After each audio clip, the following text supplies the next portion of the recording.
Yo YouTube, comment ça va? C'est Yannick aka Phil the Click. On se retrouve aujourd'hui pour 7 astuces pratiques sur Lightroom.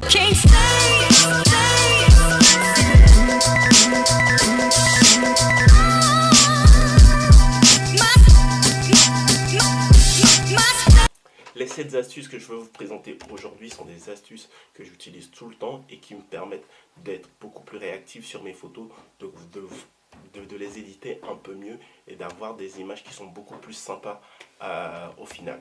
Donc sans plus attendre, on va aller directement sur mon Mac et je vous montre tout ça. On se retrouve donc sur Lightroom et la première des choses que l'on va voir sur ces 7 astuces, c'est de modifier l'arrière-plan. Là actuellement mon arrière-plan elle est blanche et si je veux la modifier, je vais avoir par exemple du gris, du noir.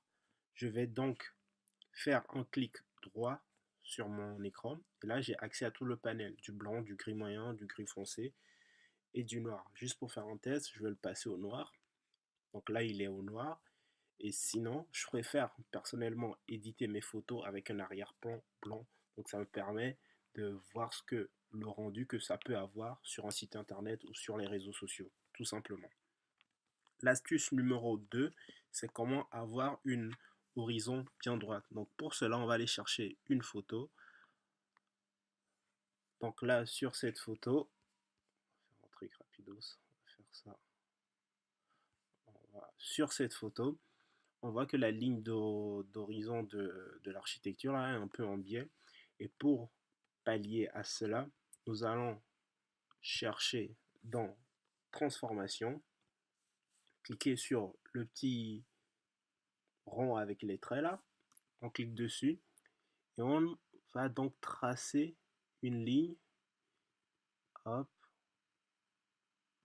une ligne horizontale et une deuxième ligne verticale, hop, et donc Lightroom va prendre ces deux lignes que je viens de tracer comme repère et donc rééquilibrer ma photo en horizontale et en verticale par rapport à ces lignes-là.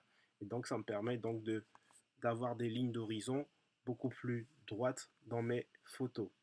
Ça, c'était l'astuce numéro 2. Une fois que c'est fait, on repasse sur là et c'est bon. L'astuce numéro 3, c'est l'outil de transformation qui cette fois-ci, lorsqu'on veut corriger automatiquement, genre on veut laisser la main à Lightroom pour nous rééquilibrer toute la photo, on va utiliser Auto.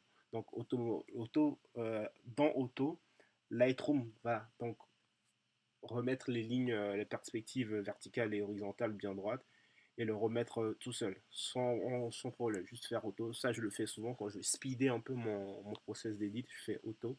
Et souvent, en 90% des cas, il s'en sort plutôt bien avec l'outil auto. L'astuce numéro 4, c'est faire des légers edits, des légers traitements, modifier légèrement vos valeurs. Par exemple, là, si je veux modifier l'exposition, le contraste ou la haute lumière, on va modifier les hautes lumières. Ce que je faisais avant, c'est je cliquais dessus, et avec ma souris, je venais descendre ou augmenter les hautes lumières. Mais maintenant, ce que j'ai appris à faire, c'est genre je mets ma souris sur le curseur que je veux. Là, c'est les hautes expositions. Et ensuite, je vais avec mes directions haute et bas, je vais venir descendre légèrement. Et donc, vous allez voir que l'exposition diminue ou augmente sur la photo. Et donc, ça permet d'affiner les retouches et avoir des retouches très, très, très légères sur vos photos. Ça, c'était l'astuce numéro 3, si je ne me trompe pas. Non.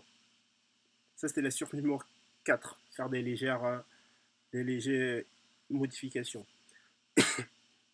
Astuce numéro 5, comment détecter les zones cramées sur votre photo. Donc, on va passer cette photo. Les zones cramées, généralement, c'est soit cramé côté blanc, soit cramé côté noir. C'est-à-dire, vous perdez de l'information dans les noirs. Les noirs sont trop noirs, vous n'avez plus d'informations. Ou les blancs sont trop blancs, et donc vous perdez de l'information aussi dans les hautes lumières. Et donc, pour pallier Pour détecter cela, vous allez venir sur en dessous de votre histogramme. Il y a deux carrés, deux triangles juste en dessous de l'histogramme. Il y en a un là à droite et il y en a un à gauche. Ben, vous allez normalement, si elles ne sont pas activées, elles doivent être comme ça, sans carré blanc autour. Et une fois que vous allez les activer à gauche et à droite, bah, ça va vous permettre de détecter les zones qui sont totalement blancs dans votre photo et donc vous avez perdu de l'information, et les zones totalement noires. Si on regarde sur l'image, les zones totalement blanches vont être indiquées en rouge là. Donc tout ce que vous voyez en rouge là, c'est les zones cramées. Et il s'agit de la couleur bleue qui est indiquée. Donc tous ces endroits où vous voyez du bleu, c'est des zones noires où j'ai perdu de l'information et qui sont trop noires.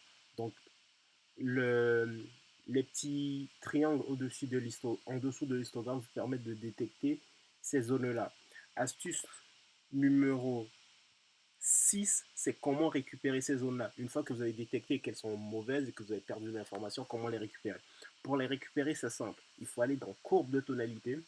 La courbe de tonalité, en fait, ça vous indique vos zones sombres qui sont tout en bas là, vos zones tout noires, et en allant jusque en haut, là, c'est les zones tout blanches. Donc, on va jouer sur ces deux parties-là. Là, pour récupérer les parties noires, vous allez glisser votre courbe de tonalité vers le haut, un peu vers le haut. Et donc là, vous avez vu que le bleu a disparu. Si le bleu disparaît, le bleu d'indication disparaît, donc ça veut dire que tout simplement que vous n'avez plus de zone totalement noire, vous avez perdu de l'information. Là, en haut, dans le coin, on a les zones blanches. Et donc on va prendre pareil, on va les glisser vers le bas. Et en glissant vers le bas, on récupère également les zones tout blanches où on avait perdu de l'information. Donc ça se récupère. Et ensuite, on va jouer légèrement sur l'exposition, les hautes lumières, le blanc, hop. Et ensuite, on va récupérer totalement notre photo. Donc ça, c'était ça pour l'astuce numéro 6. Astuce numéro 7, il s'agit de comment copier, on va passer à cette photo, comment copier les réglages d'une photo et les appliquer à une autre photo. Donc là, on va prendre cette photo du taxi qu'on va réinitialiser. Hop. Donc ça, c'est la photo basique. On va aller chercher cette photo qui est déjà éditée. On va venir faire copier en bas à gauche. Et en faisant copier, vous pouvez copier tous les paramètres de réglage que vous avez utilisés sur cette photo. On va faire copier. Je vous préviens qu'on peut également sélectionner que quelques-uns. Mais là, dans ce cas-là, on va tout prendre, on fait copier. On va sur la deuxième photo. On va tout simplement faire coller. Et en faisant cela, vous allez copier les réglages d'une photo et les appliquer sur une autre photo. Parfois ça marche très bien, parfois ça marche pas bien et il faut faire quelques réglages en plus. J'espère donc que cette vidéo t'a plu. Si elle t'a plu, n'hésite pas à lâcher un petit pouce bleu pour la faire partager à d'autres personnes. Et également, n'oublie pas de t'abonner à la chaîne YouTube parce qu'il y a d'autres vidéos qui vont arriver, que ce soit sur Lightroom ou Photoshop ou encore des explorations, des vlogs. Tout cela arrive bientôt. Et donc, abonne-toi. On se retrouve dans une prochaine vidéo. Ciao!